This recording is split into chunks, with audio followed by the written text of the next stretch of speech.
If you crave dark romance where intimacy hides in silence, where desire is revealed through observation rather than touch, make sure you like this video, subscribe, and turn on notifications. Tonight's story begins with a temporary translation assignment and the vampire owner who watched my reactions instead of the words on the page. I'm hired because I read dead languages. Not fluently, carefully, patiently. The kind of work that requires listening more than speaking, noticing the way meaning hides between lines instead of announcing itself outright.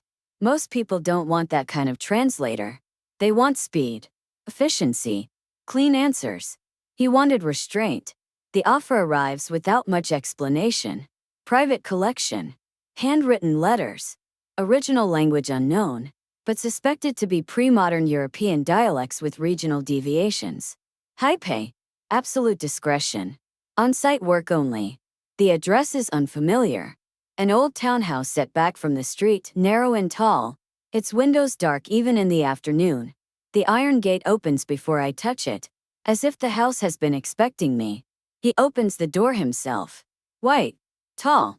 Pale in a way that feels deliberate, sculpted rather than fragile. Dark hair pulled back neatly, suit immaculate but understated. He doesn't smile. He doesn't offer his hand.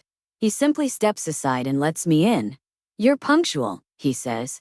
I try to be, I reply. I appreciate that. His voice is low, even controlled. The kind of voice that doesn't need volume to command attention. I follow him inside without being asked. The house is quiet in a way that feels curated. No ticking clocks. No ambient noise. Just space, light filtered through heavy curtains, and the faint scent of old paper. My name is Alistair, he says as we walk. You may call me that. No last name. Figures. He leads me into a private study lined floor to ceiling with shelves. Books older than anything I've ever handled professionally. Manuscripts bound in leather, vellum, materials that shouldn't have survived this long without crumbling. And in the center of the room, a single desk. On it rests a stack of letters.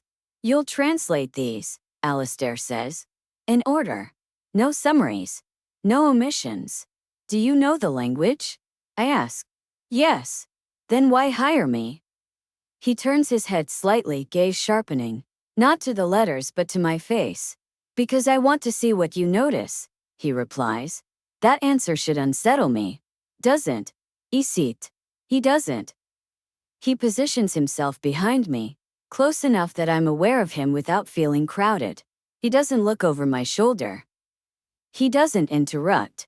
He watches. The first letter takes me nearly an hour. The script is dense, looping, written by someone who assumed their reader would understand what they meant without explanation. The language resists direct translation. It demands interpretation. I murmur parts aloud as I work. Alistair reacts every time I hesitate. Not visibly. Subtly. A shift in posture. A change in breathing I wouldn't notice if I weren't trained to read nuance. You paused, he says quietly at one point. The phrasing is ambiguous, I reply. It could mean devotion. Or possession. And which did you choose? He asks. Neither, I say. It's both. Silence stretches behind me. Continue, he says. As the hours pass, I start to realize something unsettling. He isn't interested in the translations. He's interested in me. In the way my brow furrows at certain phrases. In the way my pulse changes when the letters grow intimate, obsessive, dark. In the moments I swallow before writing something down. Choosing honesty over comfort. You're reacting, he observes at one point. I'm translating, I counter. Yes, he agrees. But you're also responding. To the content, I say. To the intent, he corrects. By the third letter, the truth becomes impossible to ignore. The correspondence is between a vampire and a human lover. Not romanticized. Not dramatic. Clinical in its restraint. Pages dedicated to the discipline of wanting without taking. Of watching without claiming. Of choosing control again and again. My hands tremble slightly as I write. Alistair notices instantly. You don't need to be afraid, he says softly. I'm not, I reply. He listens. No, he agrees. You're not. That's when I realize what he is. Not because of fangs or shadows or anything so obvious. Because of the way he stands. The way he never moves closer unless I lean back first. The way his attention sharpens when my heart rate changes. You're a vampire, I say quietly. Yes, he replies. You could have lied. Yes. But you didn't. No. Why? Because this work requires trust, he says. And because I don't lie when I'm already resisting. The word hangs between us. Resisting what? I ask. You, he answers honestly. The admission hits harder than any threat could. You've been watching my reactions, I say. Yes. Not the letters. No. That feels invasive. Yes, he agrees. Which is why I haven't touched you. I turn in my chair, finally facing him fully. He's closer than I realized. Not crowding. Not retreating. Exactly where he intends to be. You could, I say. Yes. But you won't. No. Because of restraint. And consent, he adds. And because desire is meaningless without choice. The days blur into a routine. The routine becomes a study in awareness. Not repetition, refinement. Each day I arrive at the same hour. Each day Alistair opens the door without being asked. He never greets me the same way twice, but he always watches to see how I react. Whether my shoulders relax when I cross the threshold. Whether my breath changes when I notice where he's standing. He never stands in the same place either. Sometimes he remains by the shelves, attention distant but unmistakable. Other times, he positions himself near the window, posture angled as if listening to the street beyond the glass. And occasionally, rarely, he stands closer to the desk than before. Not close enough to touch. Close enough to be felt. You changed the phrasing, he says one afternoon, voice calm. I clarified it. I reply without looking up. The original was intentionally vague. And you chose not to be, he observes. Yes. Why? I pause, pen hovering above the page. Because the writer was hiding behind ambiguity. And you aren't, he says. The words land softly, but they carry weight. Another day, the letters grow darker. The language tightens, obsession bleeding through restraint and careful, measured lines. The vampire author writes about wanting to memorize the human's reactions. To know the difference between fear and anticipation by the sound of breath alone. To recognize consent without words. My pulse betrays me. Alistair notices instantly. You're uncomfortable, he says. No, I reply, even as my hand trembles slightly. I'm exposed. Yes, he agrees. That's different. I swallow. These letters, are they yours? Silence stretches. Some, he says finally. Others belong to those who failed. Failed at what? I ask quietly. At stopping, he replies. The air feels heavier after that. Not dangerous. Intimate. From then on, I start noticing smaller things. The way Alistair always gives me space when my pulse quickens, but closes that space when I steady again. The way he never interrupts moments of silence, even when they stretch uncomfortably long. The way his gaze lingers on my hands when I translate passages about touch, never on my body itself. One afternoon I deliberately test it. I read a line aloud describing a hand resting at the small of a back, not gripping, not claiming, simply present. My voice doesn't shake. Alistair stills. I don't look up, but I feel his attention sharpen. That passage, he says quietly, is often misunderstood. How so? I ask. Most readers assume restraint is absence, he replies. It isn't. It's presence under control. I finally meet his gaze. That sounds personal, I say. It is, he answers. The tension grows, not through action but through waiting. In the way he pauses before answering certain questions. In the way his breathing, when he chooses to breathe, slows deliberately when my heart races. In the way he never once corrects me when I interpret a passage through my own reactions. You could influence my translations, I say one evening. Yes. But you don't. No. Why? Because I want to know what you see, he replies. Not what I prefer. And if what I see reflects you? I ask. A pause. Then I learn something valuable, he says. The realization settles slowly. This was never about the letters. Not entirely. It was about observation. About recognition. about whether two beings from different sides of restraint could occupy the same space without crossing a line neither could uncross.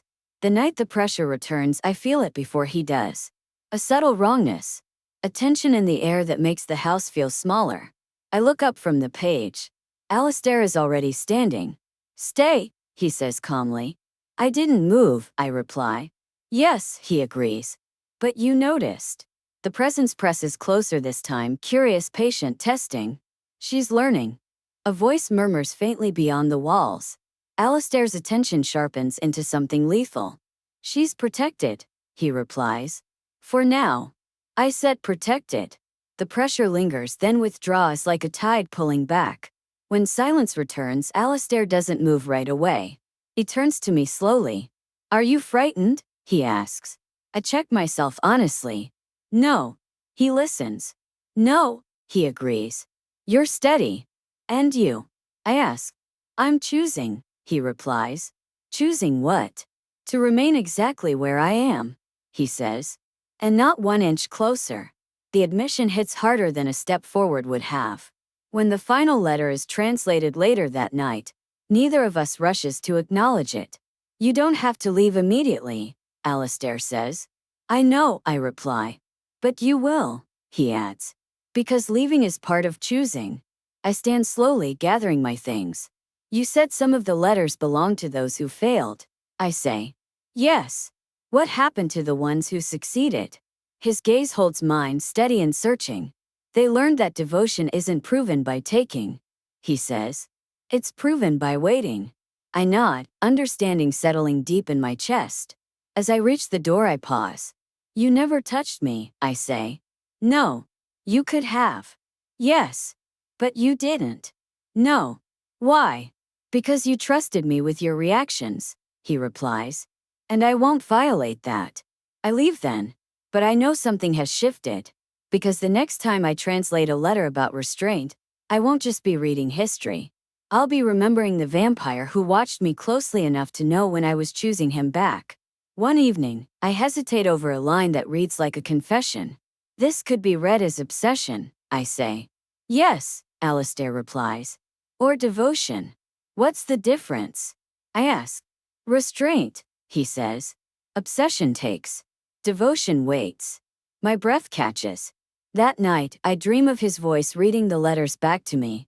Not aloud, but directly into my thoughts. The tension builds slowly. In the way he stands closer when the content grows darker. In the way he steps back when my pulse spikes too sharply. In the way his gaze never drifts to my neck, no matter how often my hair shifts to expose it. "You're very controlled," I say one evening. "Yes." "Is that learned?" I ask. He considers. "It was earned." "By hurting someone?" "By losing them," he replies. The danger arrives without announcement. A presence presses against the house one night, subtle but unmistakable. My instincts flare before my mind catches up. Alistair stiffens instantly. "Stay seated," he says calmly. The air grows colder. The lights dim. Another vampire tests the perimeter. Curious, impatient. "She's interesting." A voice murmurs from somewhere beyond the walls. "She's protected," Alistair replies. "For now." The confrontation is brief. Controlled. I don't see it, only feel the pressure vanish as quickly as it came. Alistair returns moments later, composed but taut with restraint. "Are you harmed?" he asks. I shake my head. "No." He listens. "Good," he says. "You stayed," I whisper. "You didn't feed." "No." "Even when it would have been easier?" "Yes." "Why?" "Because I don't take what trusts me," he replies. Something in me breaks open at that. When the final letter is translated, the silence feels heavier than before. "You're finished," he says. "And now?" I ask. "Now," he replies, "you choose." "Choose what?" "Whether this was work," he says, "or an invitation." My heart pounds. "And if I choose wrong?" "You won't," he says. "Because you've been choosing all along." I stand, stepping closer this time. He doesn't retreat. He doesn't advance. He simply waits. "I noticed you never corrected my translations," I say. "No." "Even when they reflected me?" "Yes." That was intentional.